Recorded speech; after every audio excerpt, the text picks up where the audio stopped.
자, 먼저 소고기 약고추장. 네. 비행기 타면 네. 약고추장 이렇게 주는데 네. 이거 은근히 맛있더라고요. 네, 맞아요.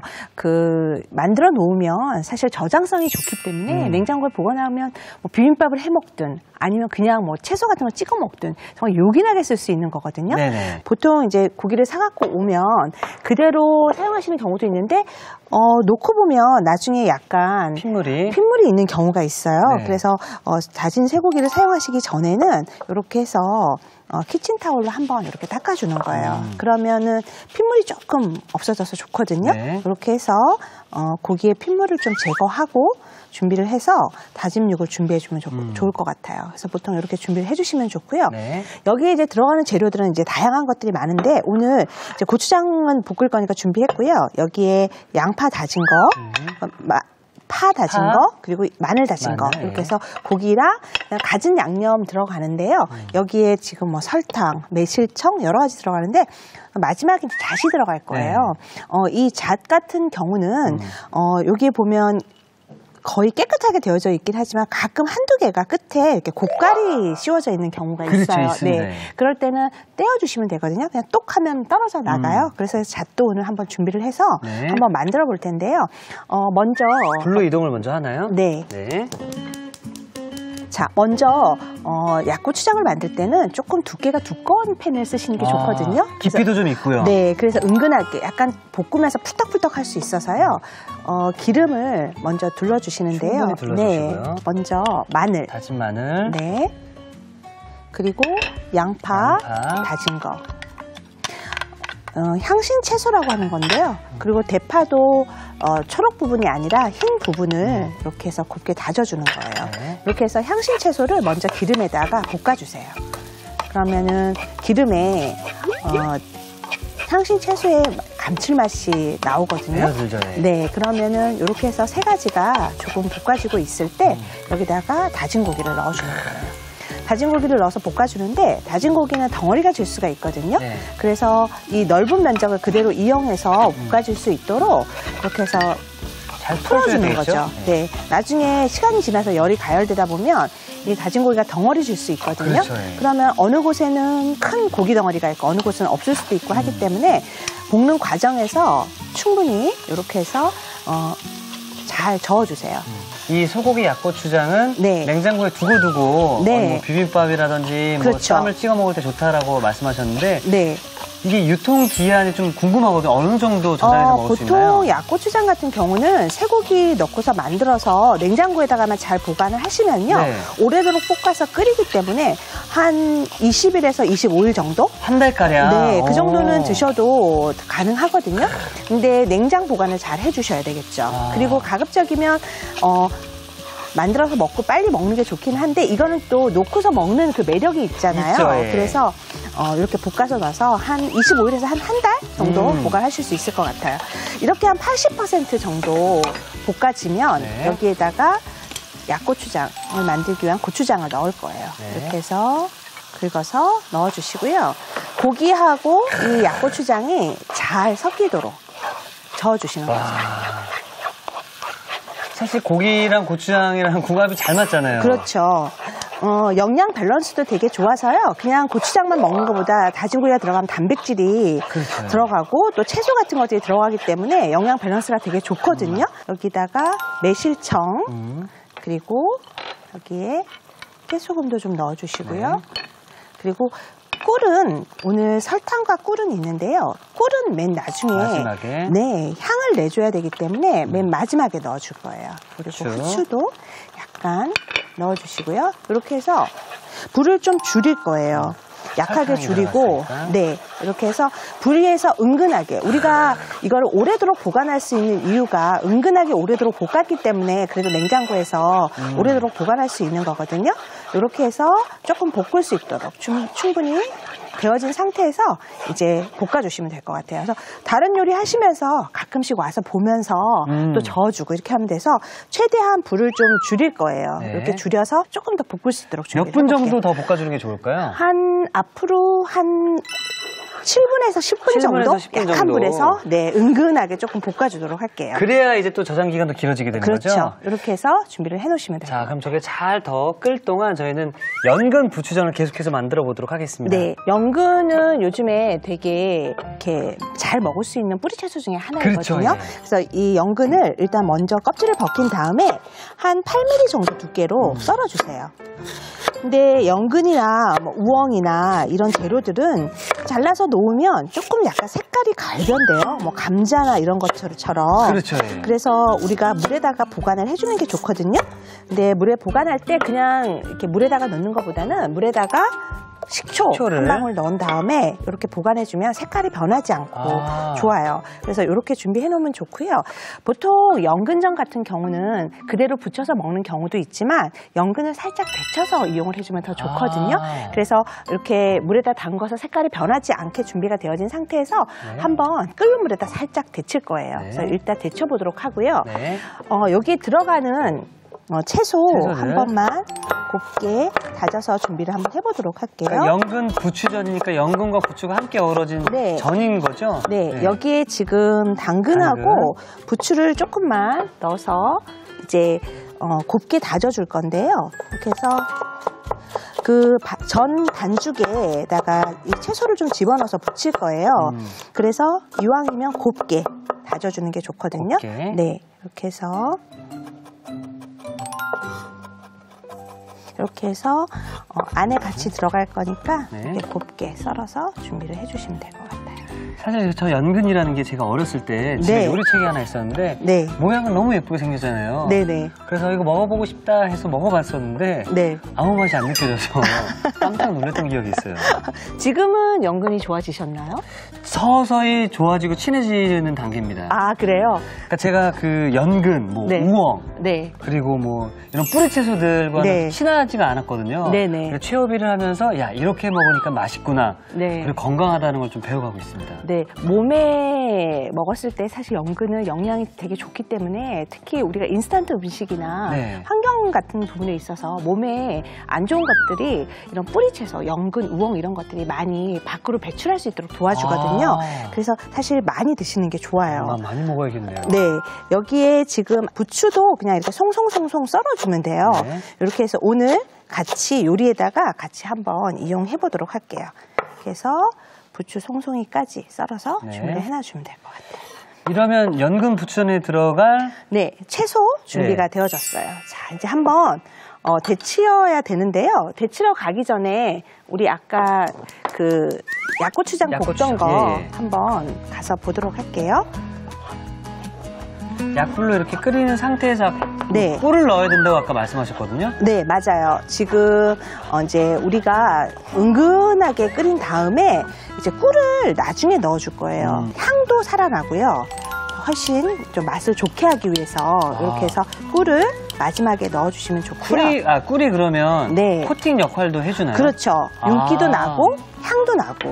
자, 이게 오늘 포인트가 될 수 있을 것 같은데요. 꿀을 마지막에 좀 넣어주셔야 향과 윤기가 살아난다고 합니다. 자, 꿀 이렇게 넣어주시고요. 마지막에 참기름, 그 다음에 잣 아까 준비한 것까지 해서 이렇게 해서 잘 섞어서 준비하면 한 은근한 불에서 한 10분 정도 이렇게 볶으면 약고추장이 준비가 되어지거든요.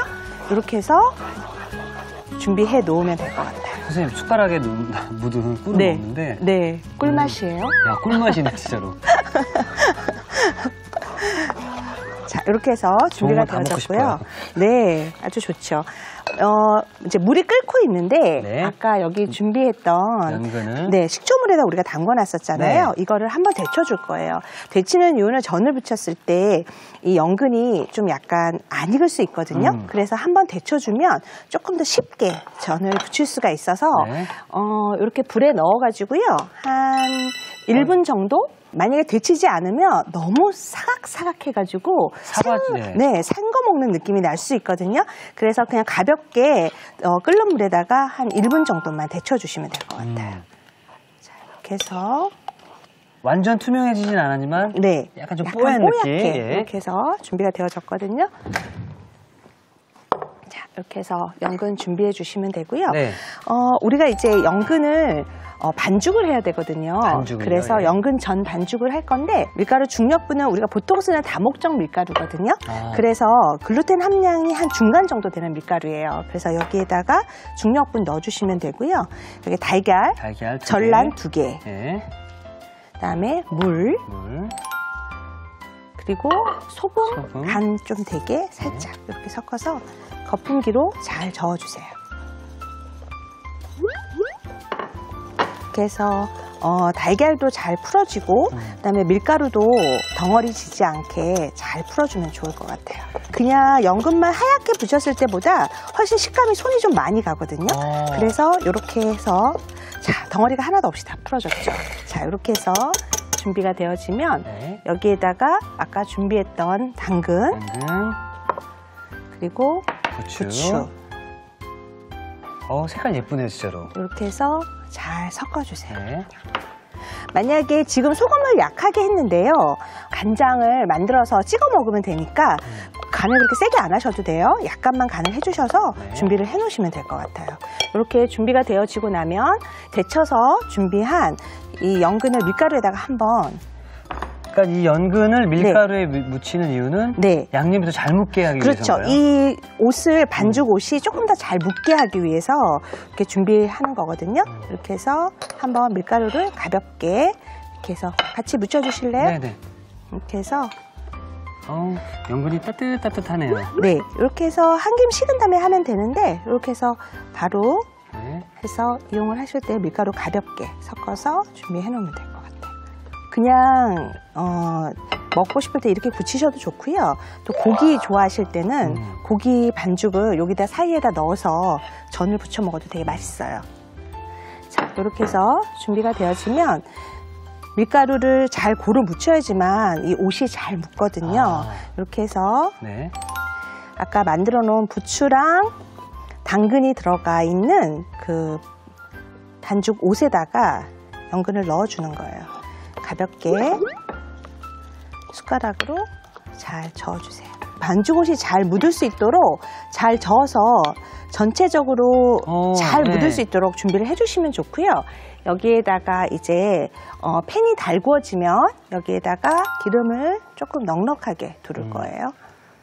그러니까 전 맛은 이 어떤 기름이 조금 넉넉하게 들어가야 더 맛있잖아요, 그렇죠? 맞아요. 지글지글 좀 붙여줘야지 맛있거든요. 뭘 아시는 요리를 좀 아는 남자. 요럴 때는 아끼지 말아야 됩니다.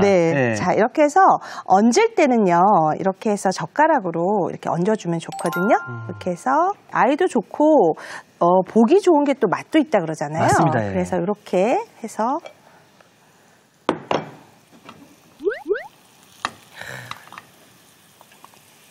팬에서 노릇노릇하게 구워주면 될 것 같아요. 사실 이 전은 거의 뭐 튀긴다라는 느낌이 좀 들면 더 좋은 거죠? 그건 아닌가요? 아니에요. 튀길 정도까지 기름은 하면 너무 나중에 기름져서 느끼할 수 있고요. 조금 넉넉하면 좋기는 한데 너무 부어서 완전 튀김 정도 느낌까지 나는 정도면 너무 많을 수 있거든요. 적당하게 자글자글한 정도, 지글지글한 정도 그 정도면 좋을 것 같아요. 제 욕심이 좀 과했네요. 네, 이렇게 해서 이 가장자리가 약간 노릇노릇하게 구워지거든요. 그래서 이렇게 해서 이용해서 뒤집어 주시면 되는데 한번 처음에 뒤집었을 때 한번 꾹 눌러주면 이렇게 해서 색감 자체가 너무 예뻐요, 그렇죠? 네, 이렇게 해서 구워지면 약간 달걀말이 같은 느낌도 좀 나고요. 달걀찜 느낌도 좀 나고. 네, 달걀찜에 파 얹은 것 같은 느낌이 드나요? 네. 이렇게 씹는 맛을 좋아하는 건 어른들은 좋아하는데 아이들은 예쁘다 하고 먹었는데 씹을 때 그 약간 아삭한 느낌을 안 좋아할 수도 있거든요. 그런데 연근을 먹이고 싶다 이럴 때는 강판에다가 곱게 갈아주세요. 그런 다음에 밀가루를 좀 섞고 그 다음에 부추와 당근을 넣어서 동그랗게 부쳐주시면 또 잘 먹을 수 있을 것 같아요. 그리고 치아 안 좋으신 어르신분들한테도 갈아서 드리는 것도 참 좋겠네요. 네네. 요즘에 블렌더 같은 데다 물 조금만 넣어도 갈아지거든요. 또는 강판에다가 갈아서 준비가 되어지면 정말 손쉽게 연근의 맛있는 맛은 먹으면서 또 좋은 것도 먹으면서 눈으로 보기에도 좋고 이럴 수 있거든요. 거의 구워진 것 같아요. 완성 접시를 준비해 놓도록 하겠습니다. 네. 우리가 아까 그 작은 종지 하나만 주시면 네, 여기 있습니다. 양념장을 한번 만들어 볼 건데요. 네. 여기 간장에다가 그냥 맛술 조금 넣고요. 네. 그리고 여기에 깨소금 조금만 이렇게 해서 넣어주면 우리가 보통 초간장 할 때는 식초를 조금 넣어주면 되거든요. 그쵸, 예. 식초를 좀 넣어주면 되고 식초가 싫을 때는 그냥 그대로 써도 되는데요. 이렇게 해서 간장을 조금 곁들여 주시면 좋아요. 이 연근의 아삭아삭한 맛도 나면서 되게 그 부추랑 또 당근이 들어가 있어서 되게 맛있게 먹을 수 있거든요.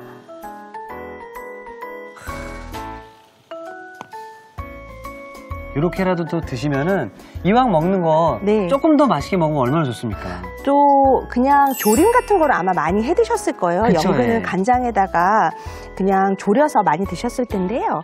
좀 그거 지루할 때 연근조림 지루할 때 이렇게 전으로 또 부치면 되게 맛있게 드실 수 맞습니다. 있거든요. 예.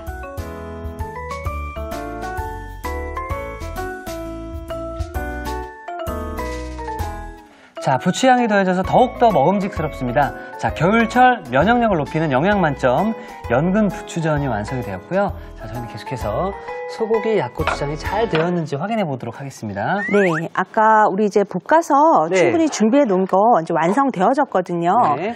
한번 담아 볼 텐데요. 이렇게 약고추장이 되면 통에 담아서 보관했다가 냉장고에서 드실 때 꺼내서 드시는데요. 네. 지금은 이렇게 후루하지만 좀 보관하다 보면 약간 이렇게 좀 단단해지는 느낌이 있거든요. 그래서 그렇게 보관을 하셔서 놓으셔도 좋고요. 아니면 이렇게 해서 종지에다가 담아서 찍어 드셔도 좋은데요. 이렇게 잣이 이렇게 보이게 이렇게 해서 위에다가 이렇게 얹어주시면 약고추장에 잣이 들어가는지 알 수가 있죠. 그 다음에 보통 이렇게 드시는데요. 쌈밥처럼 이렇게 준비가 되어져 있을 때는 밥알 이렇게 쌈채소에다 얹고 그 위에다가 이렇게 고추장 이렇게만 먹어도 너무 맛있죠. 네, 얹어주면 쌈채소 여기에 뭐 볶은 거 마른 새우 볶음 하나 올라가도 좋고요. 아니면 장조림 있으면 장조림 하나 척 얹어주면 정말 더 훨씬 씹는 맛이 있어서 좋거든요. 이렇게 해서 준비가 되었습니다.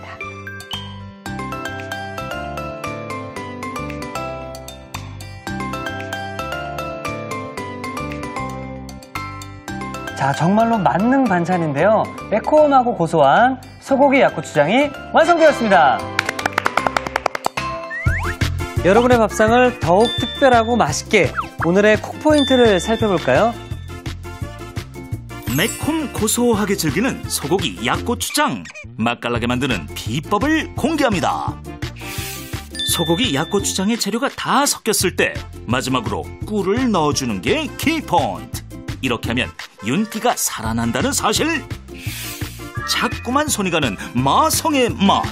매콤달콤한 소고기 약고추장으로 가족들의 입맛을 사로잡아 보세요. 아셨죠? 잊지 마시고 꼭 기억하세요.